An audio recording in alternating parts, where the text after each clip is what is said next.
Hello friends, good morning. और आप देख रहे हैं अपना पसंदीदा यूट्यूब चैनल स्टडी हब। मैं फिर से लेकर हाजिर हूं आज का करंट अफेयर्स 5 मिनट में। तो चलिए शुरू करते हैं प्रश्नों का सिलसिला।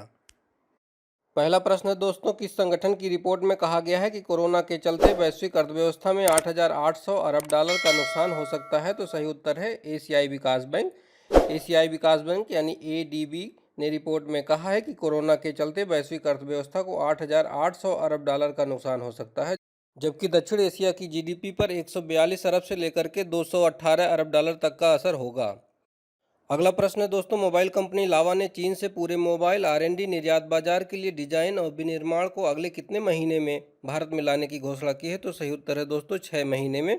इंडियन ब्रांड लावा ने सरकार की ओर से प्रोडक्शन लिंक्ड इंसेंटिव स्कीम की घोषणा होने के बाद चीन से पूरे मोबाइल आर&डी निर्यात बाजार और डिजाइन तथा विनिर्माण को अगले 6 महीने में भारत में लाने की घोषणा की है, जिसके लिए भारत में 5 साल में लगभग 800 करोड़ रुपए का निवेश किया जाएगा।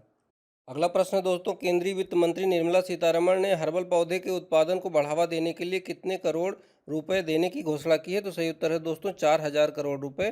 केंद्रीय वित्त मंत्री निर्मला सीतारमण ने हर्बल पौधे के उत्पादन को बढ़ावा देने के लिए 4,000 करोड़ रुपए देने की घोषणा की है, जबकि आर्थिक पैकेज के तीसरे चरण में 20 लाख करोड़ का ब्यौरा दिया गया है। अगला प्रश्न है दोस्तों, 17 मई को विश्व भर में कौन सा दिवस मनाया जाता है? ऑप्शन है विश्व दूरसंचार दिवस, विश्व सूचना समाज दिवस, विश्व उच्च रक्तचाप दिवस और ऊपर दिए गए सभी दिवस। तो उसका सही उत्तर है दोस्तों सभी दिवस मनाए जाते हैं। 17 मई को विश्व भर में विश्व दूरसंचार दिवस, विश्व सूचना समाज दिवस और विश्व उच्च रक्तचाप दिवस मनाया जाता है। विश्व दूरसंचार दिवस 17 मई 1865 को अंतर्राष्ट्रीय दूरसंचार संघ की स्थापना की स्मृति में मनाया जाता है। अगला प्रश्न है दोस्तों, निम्नलिखित में से किस देश के स्वास्थ्य मंत्री नेशनल टीच ने अपने पद से इस्तीफा दे दिया है? तो सही उत्तर है दोस्तों ब्राजील। ब्राजील के स्वास्थ्य मंत्री नेशनल टीच ने अपने पद से इस्तीफा दे दिया है। उनके इस्तीफे के पीछे राष्ट्रपति बोल्सोनारो से उनकी अनबन की वजह बताई जा रही है। नेशनल टीच ने 1 महीने पहले ही स्वास्थ्य मंत्रालय की कमान संभाली थी। अगला प्रश्न है दोस्तों, चीन को कोरोना वायरस प्रकोप के लिए जिम्मेदार ठहराने के लिए किस देश ने 18 सूत्री योजना पेश की है? तो सही उत्तर है दोस्तों अमेरिका। अमेरिका की सरकार ने हाल ही में चीन को कोरोना वायरस प्रकोप के लिए जिम्मेदार ठहराने के लिए 18 सूत्री योजना पेश की है। इस योजना को विस्तार से प्रस्तुत करते हुए कहा गया है कि चीन ने खराब मंशा से बातों को छिपाया और कोरोना महामारी वैश्विक स्तर पर फैलाई। अगला प्रश्न है दोस्तों, कोरोना वैक्सीन को लेकर ब्रिटेन की किस यूनिवर्सिटी ने बंदरों पर ट्रायल के दौरान सकारात्मक नतीजे प्राप्त किए हैं? तो सही उत्तर है दोस्तों ऑक्सफोर्ड यूनिवर्सिटी। कोरोना वैक्सीन को लेकर के ब्रिटेन की ऑक्सफोर्ड यूनिवर्सिटी ने बंदरों पर ट्रायल के दौरान सकारात्मक नतीजे प्राप्त किए हैं।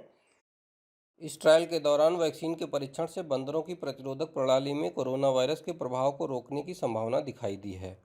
अगला प्रश्न है दोस्तों, भारतीय मूल के शेफ से शादी करने वाली किस देश की राजकुमारी मरिया गलिट जाइन का निधन हो गया है? तो सही उत्तर है दोस्तों ऑस्ट्रिया। भारतीय मूल के शेफ ऋषि रूप सिंह से शादी करने वाली ऑस्ट्रिया की मारी मरिया गलिट जाइन का 31 साल की उम्र में दिल का दौरा पड़ने से निधन हो गया है। उनको ह्यूस्टन के फॉरेस्ट पार्क वेस्ट थीमियर सेमेट्री में दफनाया गया है। अगला प्रश्न है दोस्तों, सुप्रीम कोर्ट ने किस राज्य के कानून मंत्री भूपेंद्र सिंह चुड़ासमा का चुनाव रद्द करने के आदेश पर रोक लगा दी है? तो सही उत्तर है दोस्तों गुजरात। सुप्रीम कोर्ट की जस्टिस मोहन एम शांतनागौदार और आर सुभाष रेड्डी की पीठ ने गुजरात के कानून मंत्री भूपेंद्र सिंह चुड़ासमा का चुनाव रद्द करने के आदेश पर रोक लगा दी है। साथ ही कानून मंत्री भूपेंद्र सिंह चुड़ासमा के प्रतिद्वंदी कांग्रेस के अश्विन राठौर अन्य को इस अपील पर नोटिस जारी किया है। अगला प्रश्न है दोस्तों, कोरोना संकट के बीच विश्व बैंक ने भारत को लगभग कितने करोड़ रुपए का पैकेज देने की घोषणा की है? तो सही उत्तर है दोस्तों 7,500 करोड़ रुपए। भारत को कोरोना संकट से निपटने के लिए विश्व बैंक ने भारत को लगभग 7,500 करोड़ रुपए के पैकेज देने की घोषणा की है। विश्व बैंक द्वारा दिए जाने वाले इस पैकेज से कोरोना वायरस के रोगियों की बेहतर जांच होगी और हॉस्पिटल्स को अपग्रेड किया जा सकेगा, यानी उसका उच्चीकरण होगा तथा लैब बनाने में मदद मिलेगी। Thank you for watching study hub. Please like share and subscribe our YouTube channel study hub to get latest notifications. कल फिर हाजिर होंगे कल के करंट अफेयर्स के साथ। तब तक के लिए नमस्कार, जय हिंद।